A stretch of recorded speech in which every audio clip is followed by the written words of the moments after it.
आळंदीमध्ये मतमोजणीसाठी सर्व प्रशासकीय तयारी पूर्ण. आवश्यक पोलीस बंदोबस्त आणि कर्मचाऱ्यांची व्यवस्था. 21 डिसेंबरला मतमोजणी. निवडणूक काळामध्ये मतदारांवर प्रभाव टाकण्यासाठी केल्या जाणाऱ्या गैरप्रकारांवर कडक लक्ष ठेवा. मुंबई महानगरपालिका आयुक्तांचे निर्देश. निवडणूक शांत आणि पारदर्शक वातावरणात पार पाडण्यासाठी उपाययोजना करण्याचेही आदेश.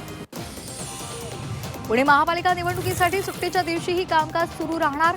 पालिकेच्या राखीव जागांसाठी उमेदवारांना जात प्रमाणपत्र आवश्यक. निवडणूक काळात जात पडताळणी प्रमाणपत्र घेण्यात अडचणी येऊ नये यासाठी सुट्टीच्या दिवशीही कार्यालय सुरू.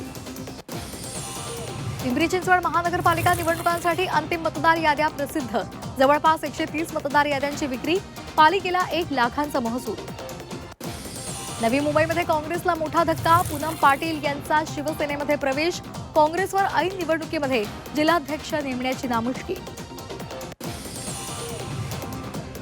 पुणे काँग्रेसच्या मुलाखतीमध्ये वादावादी. विधानसभेमध्ये पक्षाचं काम न करणाऱ्यांना तिकीट नको. माजी नगरसेवक अविनाश बागवेंचा रफिक शेखवर आरोप. वर्ध्याच्या देवळीमध्ये लाडकी बायको योजना. नेत्यांनी घरीच घेतली उमेदवारी. भाजपच्या शोभा तडस यांच्यावर यशोमती ठाकूर यांची टीका. रायगडच्या जिल्हाधिकाऱ्यांना माहिती अधिकार कायद्यामधील तरतुदींचं उल्लंघन महागात पडलं.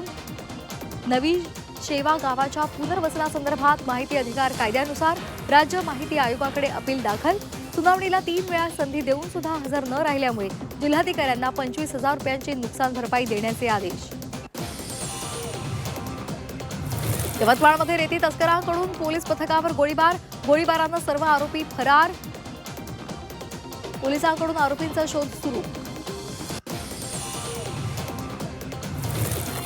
उत्तराखंडच्या कांची धाम जवळ भीषण अपघात. स्कॉर्पिओ 50 फूट खोल दरीत कोसळली. अपघातामध्ये 3 पर्यटकांचा मृत्यू. भारत आणि दक्षिण आफ्रिका संघामध्ये आज 5वा आणि अखेरचा T20 सामना. मालिका खिशात घालण्याच्या इराद्यानं भारतीय संघ मैदानात उतरणार.